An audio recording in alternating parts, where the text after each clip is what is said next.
আমাকে বেশ পছন্দ করে। আমি এরকম শুনেছি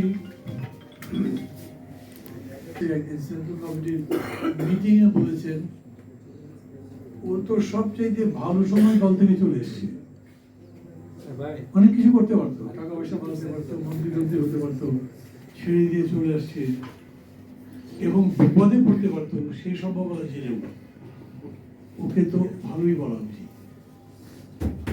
আমার কখনো সময় হয়নি বেগম জিয়াকে এই কথা বলার যে আমার মতো বা আমার চাইতেও ভালো মানুষ এসে মাত্র।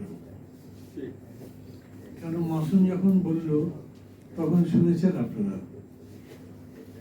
তারা মিলে আওয়ামী লীগের সভাপতি শেখ হাসিনাকে বলেছেন শামীম ওসমানকে পৌর কর্পোরেশনের মেয়র পদে নমিনেশন দেওয়া ঠিক হবে না, কিন্তু শেখ হাসিনা তার জেদ বজায় রেখেছেন, তাকে দিয়েছেন। এসে আকরাম একজন জেদি মানুষ, অন্তত অন্যায়ের সামনে মাথা নত করবার মানুষ তো ননি। অতএব তারা আইভিকে দাঁড় করিয়েছেন, ভোট করেছেন এবং সেই ভোটে জিতেছেন এবং জেতার পর দিন দল থেকে পদত্যাগ করেছেন। আমি তো ওনাকে সালাম করবই। যারা বলেন মাহমুদুর রহমান না খুব বড় মানুষ, আমি তাদের বলি আমার চাইতে বড় মানুষ উনি ছিলেন। এবং আমি যখন বলতাম যে আকরাম ভাই আমার নেতা, তখন এগুলো কোনো ভরণ করতাম না। আমি প্রায় সময় ওনার ওখানে যেতাম, যাবার আগে শহীদুল্লাহ কায়সারকে ফোন করতাম, চলে যাই, এবং পলিসি ম্যাটার সহ যেগুলো জায়গাতে আমি কনফিউজ হচ্ছি বা আমার একটু ক্ল্যারিটির দরকার, বোঝার দরকার, আমি তার সাথে কথা বলতাম।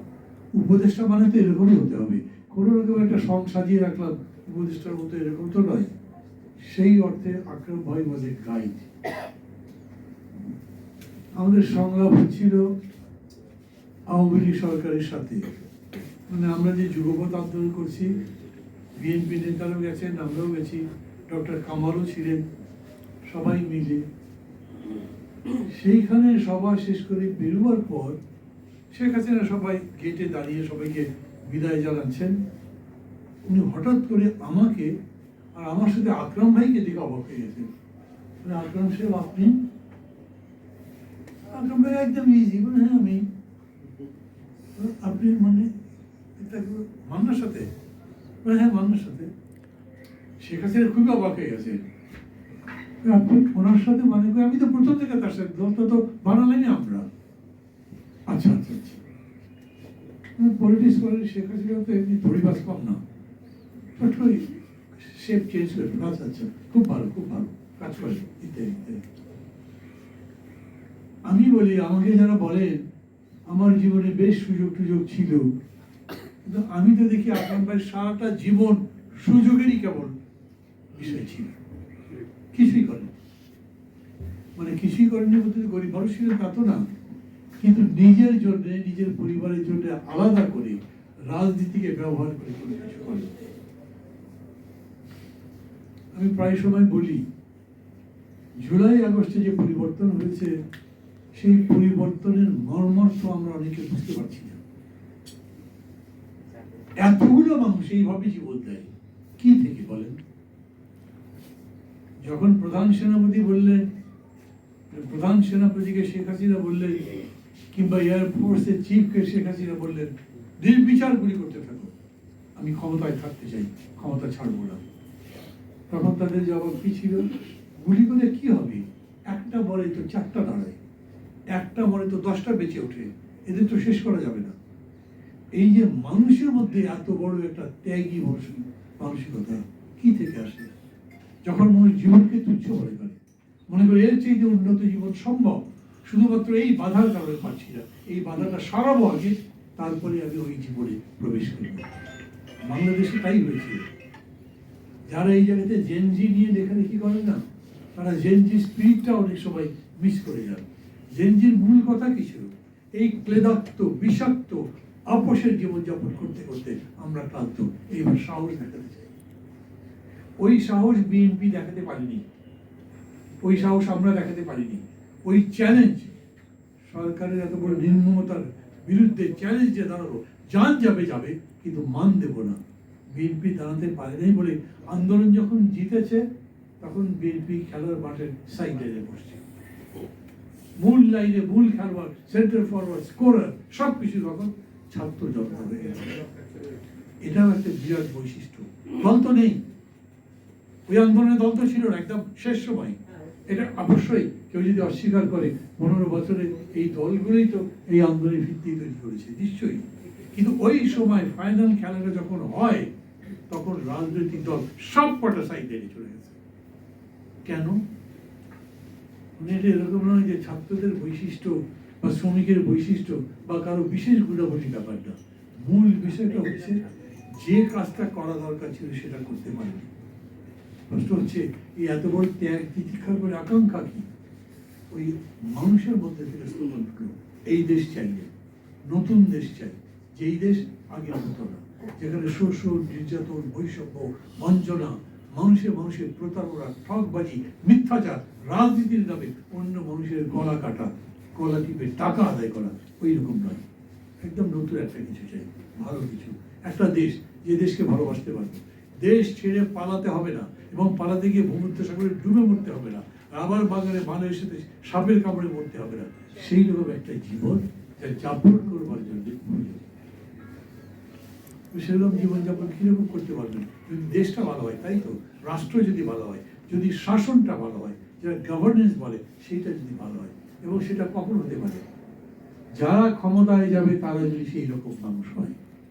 সত্যি কথা কি, পরিবর্তনের পর পর যা হয়েছে আজকে 4.5 মাস ধরে যা দেখছেন, মাননীয় উপদেষ্টা চলে গেছেন, উনি থাকলে বলতাম ভালো লাগতো, মানে এমন না, উনি আবার কিন্তু আর একটা মানুষ যিনি এসএম আকরামের যথাযোগ্য অনুসারী। বক্তৃতা শুনে তো বললেন, এমনি খোঁজও নিয়ে দেখবেন এই মানুষ সম্পর্কে কোনো অভিযোগ কারো কাছে শুনবেন না, তার যোগ্যতা নিয়ে কোনো প্রশ্ন শুনবেন না, তার যে জায়গাতে কাজ করেছে সেটা তার যোগ্যতা নিয়ে প্রশ্ন শুনবেন না। কিন্তু তারপরে আমি বলছি, ও তো ডক্টর ইউনূসী বলেছেন আমরা নিজের ক্ষেত্রে সবাই যোগ্য, সবাই সফল, কিন্তু যে জায়গায় এখনই আছেন সেখানে তারা সফল হতে পারছেন না। আমি সবসময় বলি পারছেন না, অর্থনৈতিক ভাবে পারছেন না, রাজনৈতিক ভাবে পারছেন না, অন্য যে কোনো বিষয়ে পারছেন না। গাল দিচ্ছি না, কিন্তু আপনি খুবই ভালো ক্রিকেট খেলেন, কিন্তু ভাই ফুটবল তো পারবেন না। আমি যদি বলি আপনি ফুটবলে কি জানেন, আপনি রাগ করবেন কেন? আপনি যে ক্রিকেট জানেন না তা তো আমি বলছি না, আমি বলছি আপনাকে এখন যে দায়িত্বটা দেওয়া হয়েছে পারছেন না, পারবেন, সবাইকে সাথে নিয়ে করেন, আমরা সবাই মিলেই দেশটা বানাই। এমন না তো খালি আপনারা বলবেন আপনারা মাস্টার, আপনারা যা শিখাবেন তাই আমরা করবো, এরকম করে তো কোনো অগ্রগতি হয় না। অতএব দরকার হচ্ছে সবাই মিলে করা। এখানে যেমন সরকারের কথা বললাম, একইভাবে বলি যারা বাইরে আছেন, বিরোধী দলে আছেন বা রাজনৈতিক দলে আছেন, সেই দলগুলো যাক, ওরা গেছে, এইবার তো দুনিয়া আমার। অতএব হাট দখল করবো, ঘাট দখল করবো, মাঠ দখল করবো, জমি দখল করবো, বাস স্টেশন, রেল স্টেশন, সর্বত্র দখলদারিত্ব খাই। এটা কোনো রাজনীতি না। একজন গেল, আরেকজন দখলদার এসে গেল, একজন চাঁদাবাজ গেল, আর একটা চাঁদাবাজ চলে আসলো, একটা সিন্ডিকেট গেল, সেই সিন্ডিকেট আরো অন্য ধরনের লোকজনকে ভর্তি করে দিল। এইটা করলে তো দেশ বদলাবে না। কিরকম লোক চাই? এসে মাকড়াবের মতো লোক চাই। আরে দলই বানিয়েছেন এমন করে, দলে যখন রিক্রুট করেছেন তখন বুঝিয়েছেন, আরে বাবা এই দল করো, ওই দল করে কি, ওই দল কি দিতে পারবে তোমাকে, এই দল ক্ষমতায় যাবে, এটা দেবে, এই কাজ করবে, অর্থ পাবে, বৃত্ত পাবে, আরো অনেক কিছু পাবে, সবকিছু ভালো যাচ্ছে না, করছে তাই। যদি তা করে তাহলে সেই দল দিয়ে কিছু হবে না।